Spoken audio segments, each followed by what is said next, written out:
Y para hablar del impacto social y psicológico de niños y adolescentes separados de sus padres por la política antimigratoria de Donald Trump, se encuentra vía telefónica la doctora Araceli Almaraz. Ella se encuentra allá en la Frontera Norte, es profesora investigadora del Departamento de Estudios Sociales del Colegio de la Frontera Norte. Buenos días, doctora Araceli Almaraz. Buenos días, ¿cómo están? Bueno, usted que vive en la frontera, vive en Tijuana, ¿verdad, profesora? Sí. Bueno, pues, aquí en Tijuana. ¿Cómo se vive, profesora? ¿Nos puede decir cómo se vive allá? ¿Cuál es la percepción que tienen ustedes de la política antimigratoria de Donald Trump? Bueno, definitivamente que todas las medidas que se han tomado últimamente, que se ha recrudecido el rechazo contra los migrantes, definitivamente que nos genera una percepción pues todavía más preocupante de la situación, y no ha dejado de sorprendernos lo que se ha venido suscitando en los últimos meses durante la presidencia de Donald Trump. Pero yo sí quisiera enfatizar aquí en un aspecto puntual de efectos negativos contra, más allá de esta percepción internacional sobre la relación de Trump contra los migrantes, y en específico lo que tiene que ver con los niños y los efectos, pues obviamente en psicológicos, emocionales, que está generando ya de por sí esta situación terrible de hacer todo un trayecto dejando a sus países, cruzando por diferentes lugares donde la situación es bastante agresiva. El llegar y estar en una espacio de detención, como lo hemos visto, pues esto, más allá de provocarnos indignación, creo que debemos también centrarnos en los efectos psicológicos, insisto, y emocionales que puede estar causando para cada uno de estos niños la situación de estar en dichas condiciones. Lo vivimos en otros momentos aquí en la frontera, cuando la migración haitiana que traía niños venía en familias completas, y entonces vimos cómo la situación emocional de los niños, las enfermedades incluso que ellos podían estar aumentando cada día por falta de atención, pues esto generó una alerta roja para poner mucha atención en que la migración infantil nos debe llevar a abrir nuestra mente para no vulnerar no solamente los derechos, sino esta condición emocional que puede marcar a estos niños. Y esto, pues nuevamente ahora que vemos estas imágenes, creo que nos debe hacer también reflexionar en estos efectos que se estaría causando pues en la vida de cada una de estas personas, y que es muy grave. Sin duda es grave, y los efectos pues nos ocupan a todos, porque se trata de la violación de los derechos fundamentales de la niñez. ¿Cuál será desde su punto de vista el impacto psicológico que puedan recibir estos menores separados de sus familias, doctora? Mira, eso lo hemos vivido también ya con las familias que han sido separadas, como bien se decía en el reportaje, desde las administraciones anteriores.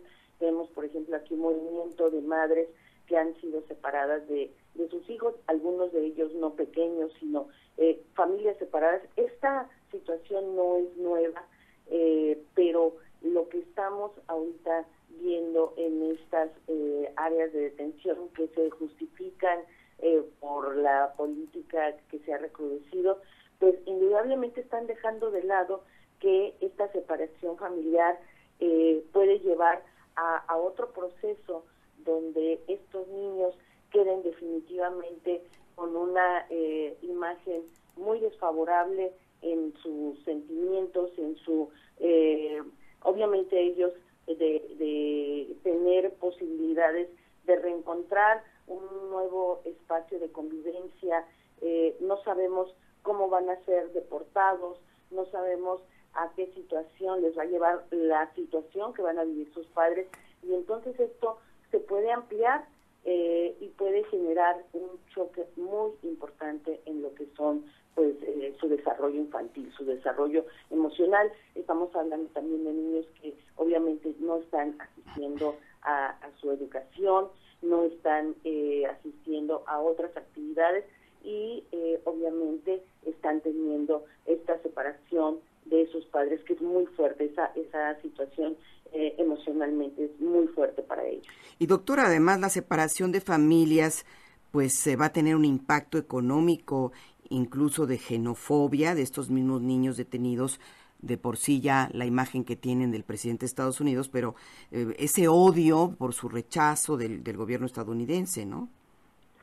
Bueno, sí, pero también por otra parte estamos viendo cada vez más manifestaciones a favor de las comunidades migrantes, porque más allá del hecho de que hay un éxodo de los países por situaciones de carácter económico, creo que a todos o a una mayoría de la sociedad estadounidense estas imágenes les ha causado indignación. Claro. Y está reavivando también estos movimientos en pro de las comunidades migrantes.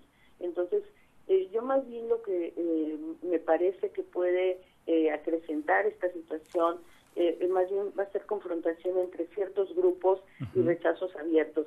Veíamos hace poco más de un mes esta situación en Nueva York de esta persona que no quiso que le atendiera una persona al dirigirse a él en español.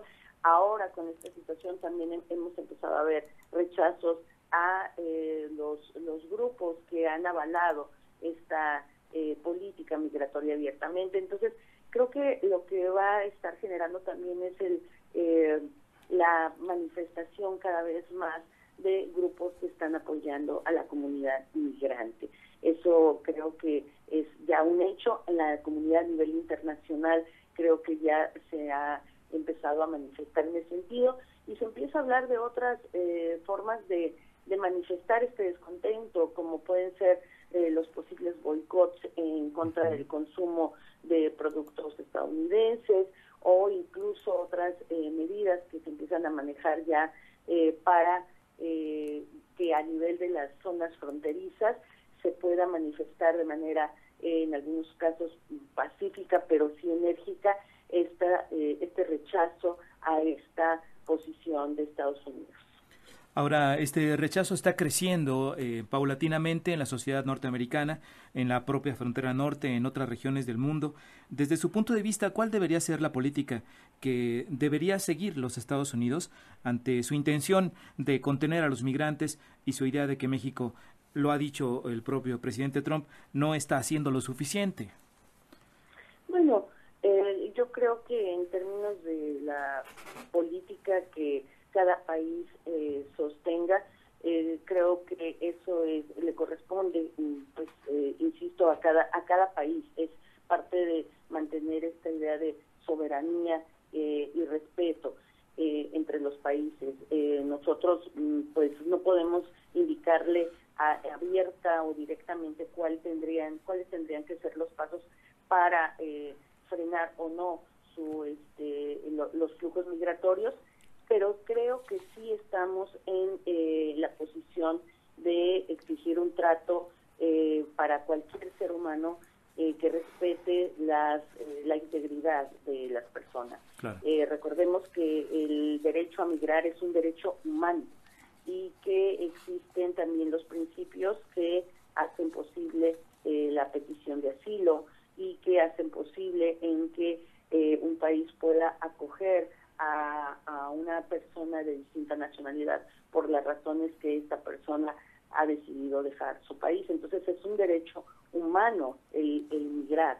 De ahí, si partimos de esa base, creo que cada país, respetando este derecho, tiene que establecer las medidas para poder acoger de la mejor manera a la comunidad migrante. En efecto, no se avala bajo ningún motivo la migración ilegal, pero también tiene que haber una mirada que permita el respeto para cada persona que ha decidido por los motivos que considere estas personas dejar su país y que suelen ser generalmente por imposibilidad de desarrollarse económicamente, pero sobre todo por inseguridad, por el tener peligro hacia la propia vida. Uh-huh. Y esto creo que es lo que permite que los países avalen su política de asilo. Entonces, Respetando estas bases, creo que no hay más que pedir.